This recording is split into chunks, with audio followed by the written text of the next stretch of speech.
오늘은 빈곤에 대해서 배워볼 건데 1강이에요. 1강. 빈곤에 대한 설명은 크게 두 가지로 분류할 수 있다. 빈곤의 책임이 가난한 개인 자신에게 있다는 이론과 빈곤이 사회의 구조적 힘에 의해서 생산되고 재생산된다는 이론이다. 바로 빈곤의 책임이 가난한 개인 자신에게 있다는 이론과 빈곤이 사회의 구조적 힘에 의해 생산되고 재생산된다는 이론.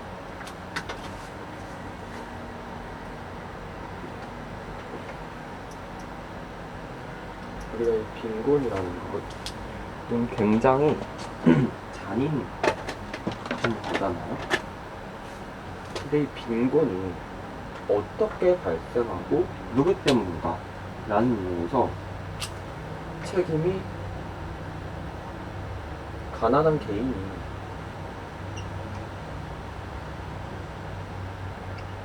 책임이다,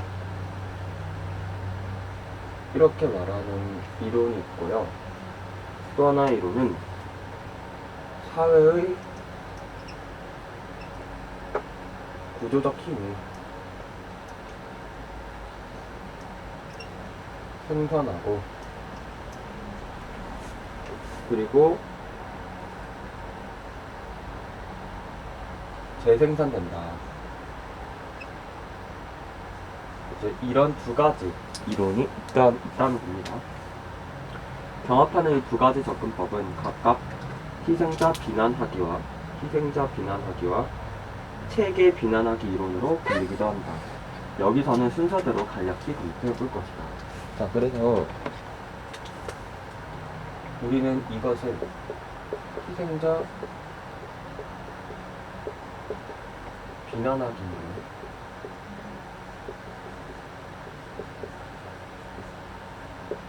이거는 체계 비난하기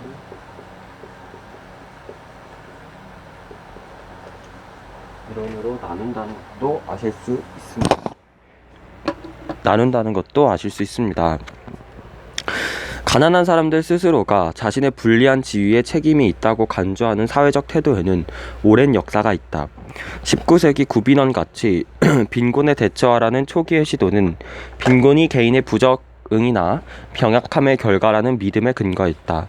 빈곤층은 기술 부족, 도덕적 또는 육체적 취약성, 동기 결여, 평균 이하의 능력 등으로 말미암아 사회에서 성공할 수 없다는 것이다.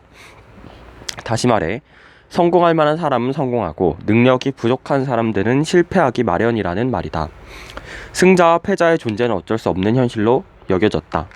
빈곤을 원천적으로 개인의 실패로 설명하는 방식은 20세기 중반 동안 입지를 잃었지만 1970년대와 1980년대에 부흥기를 즐겼다. 미국의 사회학자 찰스 머레이는 이러한 관점을 파급력 있게 제시했다. 그래서 미국의 사회학자 찰스 머레이에 대해서 얘기를 합니다. 머레이는 자신의 빈곤에 대해 스스로 책임져야 하는 하위 계급이 태동하고 있다고 주장했다. 자, 자신의 빈곤에 대해 스스로 책임져야 하는 하위 계급이 태동하고 있다. 이 집단은 노동시장에 참여하기보다 정부의 복지 제공에 의지하는 사람들의 의존 문화의 일부를 이룬다. 자, 그는 복지국가의 성장이 이러한 하위 문화를 만들어냈으며, 의존 문화를 만들어냈다. 이것이 개인의 야망과 자조 능력을 잠식했다고 주장했다. 간략히 말해, 안전망을 제공하려 했던 복지가 노동의 동기를 침식시킨다는 것이다. 비록 머레이가 과부, 장애인과 같이 빈곤이 자신의 잘못이 아닌 사람들을 면제해 주었지만 말이다. 머레이는 과부, 장애인과 같이 빈곤이 자신의 잘못이 아닌 사람들을 빈곤을 잘못으로 봤다는 건 맞는 거겠죠. 머레이의 관점은 많은 선진국에서, 특히 영국에서 반향을 얻었다. 그러나 이러한 생각은 다수의 사람들이 겪고 있는 빈곤의 현실을 반영하지 못한다. 자, 다수의 겪고 있는 사람들 빈곤의 현실을 반영하지 못한다. 앞서 보았듯 사회에 가장 노쇠하거나 어린 구성원들이 가장 가난하다. 그리고 그들은 일을 할 처지도 아닐 뿐더러 노동이 법으로 금지되어 있다. 많은 다른 복지 수혜자들이 대부분 실제로 노동을 하고 있지만 빈곤선을 넘어설 만큼의 충분한 소득을 얻지 못한다. 빈곤과 일하기 싫어하는 계급 간의 연관성을 확증하는 증거는 없다. 그쵸? 빈곤과 일하기 싫어하는 계급 간의 연관성 확증의 증거는 없다. 그럼에도 최소한 영국과 미국에서는 노동을 회피하려는 하위 계급이라는 관념이 뿌리를 내렸다. 예를 들어 1911년 보수당 전당대회에서 정부의 노동 및 연금 비서인 이언 던컨 스미스는 그해 여름 영국에서 벌어진 폭동 가담다들을 거론하며 하위 계급이라는 1980년대 언어를 다시금 꺼내들었다. 자, 그래서 우리가 여기에서 첫 번째 희생자 비난하기 이론에서는 지금 무엇을 말했죠? 이거 바로 찰스 머레이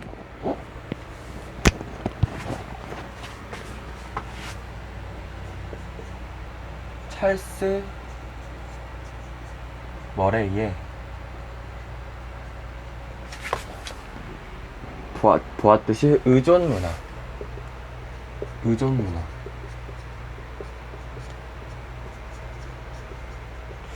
문화를 언급했어요. 근데 이 의존 문화를 만든 건 뭐다? 복지국가가 이러한 의존 문화를 만들었다라고 찰스 머레이가 주장을 한 겁니다. 그럼 두 번째 관점, 체계 비판하기 이론에 대해서 좀 자세한 예를 한번 살펴보도록 하겠습니다. 빈곤에 대한 두 번째 관점은 개인이 극복하기 어려운 빈곤의 조건을 창출해내는 거대한 사회적 과정을 강조한다. 사회 계급 지위, 젠더, 민족 집단, 직업 지위 같은 사회 내 구조적 힘이 자원 배분 방식을 결정한다는 것이다. 여기서 좀 기억해야 될 게 무엇이냐면 이 개인이 극복하기 어려운 빈곤의 조건을 창출해내는 거대한 사회적 과정이 뭐냐?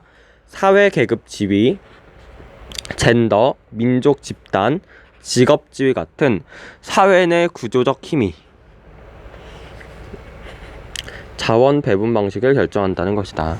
이러한 관점에서 보면 빈곤층에게 야망이 없어 보이는 것, 흔히 의존 문화로 간주되는 것은 사실 막막한 상황의 원인이 아니라 결과다.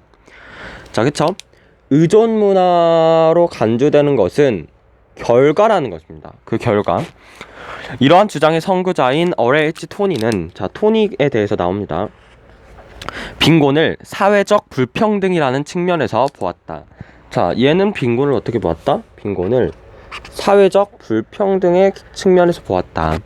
토니가 보기에 사회적 불평등은 부와 빈곤을 모두 극단으로 치닫게 하고 비인간화를 초래한다는 것이었다. 극단적 빈곤은 삶을 단순히 생존의 문제로 제한해버리는 반면 극단적 부는 부자들의 방종을 초래한다. 따라서 양자 모두 용납될 수 없는 것이지만 빈곤에 맞서는 핵심은 개인이 처한 상황을 두고 그를 비난하는 것이 아니라 구조적인 사회적 불평등을 축소시키는 것이다. 그쵸? 빈곤에 맞서는 핵심은 구조적인 사회적 불평등을 축소시키는 것이겠죠. 빈곤의 축소는 개인의 세계관을 변화시키는 문제가 아니라 소득과 자원을 사회 전체에 평등하게 분배하는 정책적 방법을 필요로 한다. 이 관점에 의하면 그러겠죠.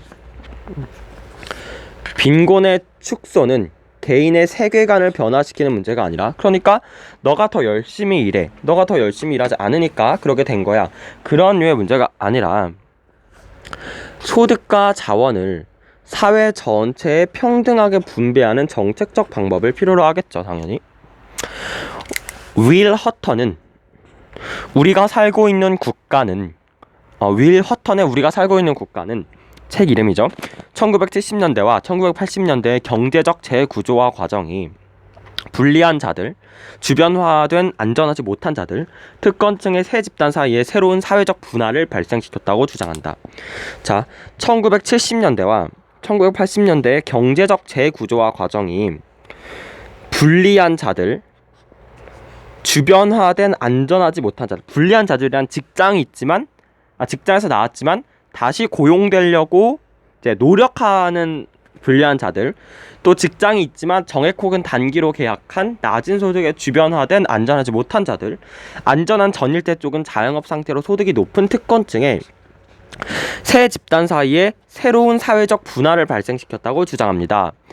허턴은 빈곤 수준은 개인적인 동기나 태도에 의해 설명할 수 없다고 결론 내렸습니다. 자, 허턴은 빈곤 수준은 개인적인 동기나 태도에 의해 설명할 수 없다. 대신에 그들은 사회 내에서 구조적인 사회 경제적인 이동과 밀접하게 연관되어 있는 것으로 보여야 한다. 그래서 사회 내에서 구조적인 사회 경제적인 이동과 밀접하게 연관된 것으로 보아야 한다. 자본주의 기업이 계속해서 생산 비용을 줄이려는 방안을 모색하면서 제조업은 노동력이 싸고 노동조합이 약한 지구의 다른 지역으로 넘겨왔다. 새로운 전 세계적인 노동 분업이 형성되면서 오래된 일의 유형들 또한 변형된다. 스탠딩은 사람 이름입니다. 스탠딩은 2008년 금융위기가 최근 전 세계적으로 만들어지고 있는 계급이자 사회학의 관습적인 사회계급 도식 바깥에 있는 프레카리아트의 출현에 주목하게 했다고 주장한다. 자, 이 2008년 금융위기가 이제 도식 바깥에 있는 프레카리아트의 출현에 주목하게 됐다고 주장한다. 이 용어는 마르크스의 노동계급을 뜻하는 프롤레타리아트와 많은 노동자 집단의 증가하고 위태롭고 불안정한 상황으로 만들어진 조어이다. 프레카리아트. 이 노동자들을 불안정하게 만드는 조건은 유연한 노동, 신자유주의 경제와 글로벌화이다. 그쵸? 이 프레카리아트들을 만드는 그 원인은 유연한 노동, 신자유주의 경제와 글로벌화. 스탠딩은 프레카리아트가 산업 경제에서 시민권에 의해 제공되는 안전보장의 몇 가지 측면 혹은 전체를 결여하고 있는 많은 국가 25%가량 성인 인구에 의해 형성되는 것으로 본다. 적절한 노동시장 기회, 고용보호, 직업 안정성, 기술 습득 기회, 소득 안정성, 노동조합의 대표성 등이 이러한 시민권이 제공하는 안전보장에 해당한다. 산업 노동계급은 이러한 많은 기회와 보호들의 수혜를 위해 싸웠고 또 그것을 향유했지만 단기나 영시간 계약으로 일하는 사람들 그리고 고용과 실업, 일거리가 충분하지 않은 고용 상태를 들락날락하는 사람들은 그들이 가져온 안전과 안정성을 부정당한다. 그러나 프레카리아트는 동질적이거나 통합된 계급이 아니다. 스탠딩은 다음에 주목한다. 단기적인 일에 의존해 가면서 인터넷 카페를 들락거리며 돌아다니는 10대는 살아남기 위해 온갖 지혜를 사용해 열성적으로 인맥을 형성하려 하고 동시에 경찰을 두려워하는 이민자와 같지 않다.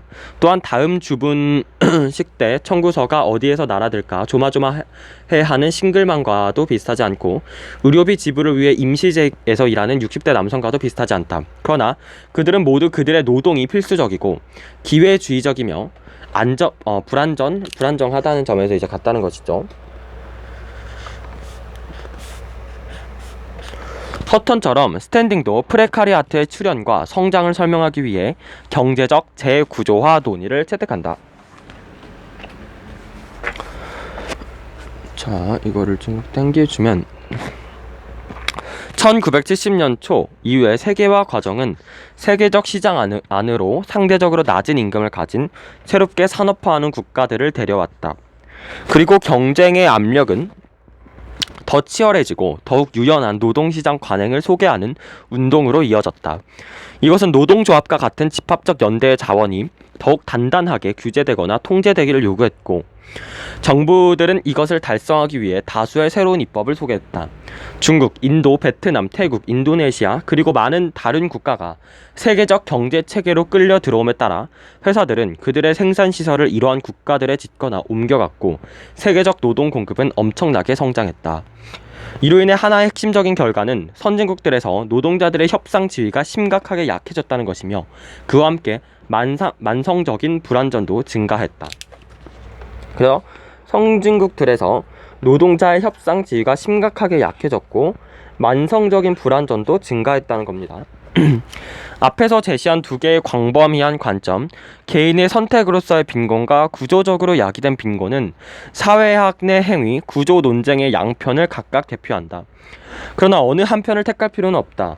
제3장에서 보듯 구조와 행위는 불가피하게 서로 얽혀 있으며 사회학 각자의 임무는 특정한 조사 연구 속에서 각각의 의미를 탐사하는 것이다. 개인은 그들이 전적으로 만들어낼 수 없는 사회적 맥락 속에서 결정과 선택을 내린다. 빈곤을 만들어내는 인간 행위자와 사회 구조의 상호작용을 파악하려면 이러한 맥락 속의 결정을 이해해야 한다. 그래서 인간 행위자와 사회 구조의 상호작용을 파악하려면 이러한 맥락 속의 결정을 이제 이해해야 한다. 이런 소리입니다. 우리가 여기서를 좀 정리해 보면 사실 가난한 개인이 책임이다 라고 하는 것은 이제 별로 예시가 없는데요. 앞서 보듯이 여기서 체계 비난하기 이론에 관해서는 굉장히 많다는 것을 알 수 있습니다. 그래서 이제 여기서 토니도 나왔고, 토니만 나온 것이 아니죠. 여기서 토니는 윌 허턴도 나왔습니다. 윌 허턴.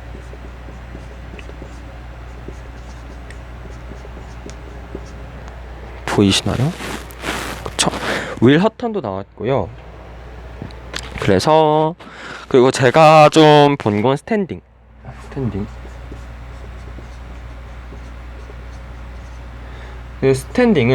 스탠딩 같은 경우는 2008년 금융위기가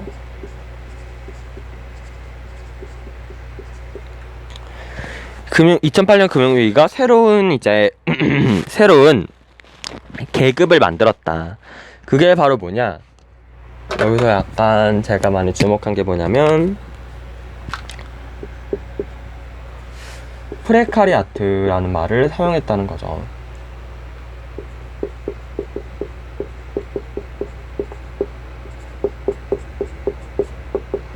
프레카리아트를 이제 만들어냈다 이 말입니다. 2008년 금융위기가. 그러니까 이들이 이렇게 불안정하게 되고 결국은 빈곤으로 몰리는 이유는 이제 유연한 노동, 신자유주의, 글로벌화 때문이다 라는 것입니다. 근데 이제 우리가 이러한 논쟁들을 각각 봤고 보았는데요. 여기서 한쪽을 이제 택할 필요는 전혀 없다는 것도 이제 좀 봐야 됩니다. 왜냐하면 행위 구조 논쟁의 양편을 각각 대표하는 겁니다. 행위 구조 논쟁. 이것이 결국 대표적으로 행위냐 구조냐 이런 오래된 논쟁을 이제 대표하는 거라고 보시면 됩니다. 그래서 꼭 행위다, 논쟁이다 이 둘을 골라야 되는 거는 전혀 아니라는 것입니다. 왜냐하면 개인은 전적으로 만들어낼 수 없는 사회적 맥락 속에서 결정과 선택을 내립니다. 빈곤을 만들어내는 인간 행위자와 사회 구조의 상호작용을 파악하려면 이러한 맥락 속의 결정, 어떤 사회 구조가 형성되고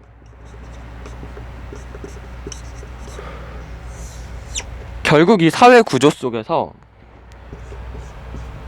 선택과 결정을 하는 것은 결국 개인이라는 거죠. 사회학은 이 사회 구조 때문이냐 아니면 개인의 선택과 결정이냐 이것을 보는 게 아니라 이 전체적으로 맥락 속에서의 결정,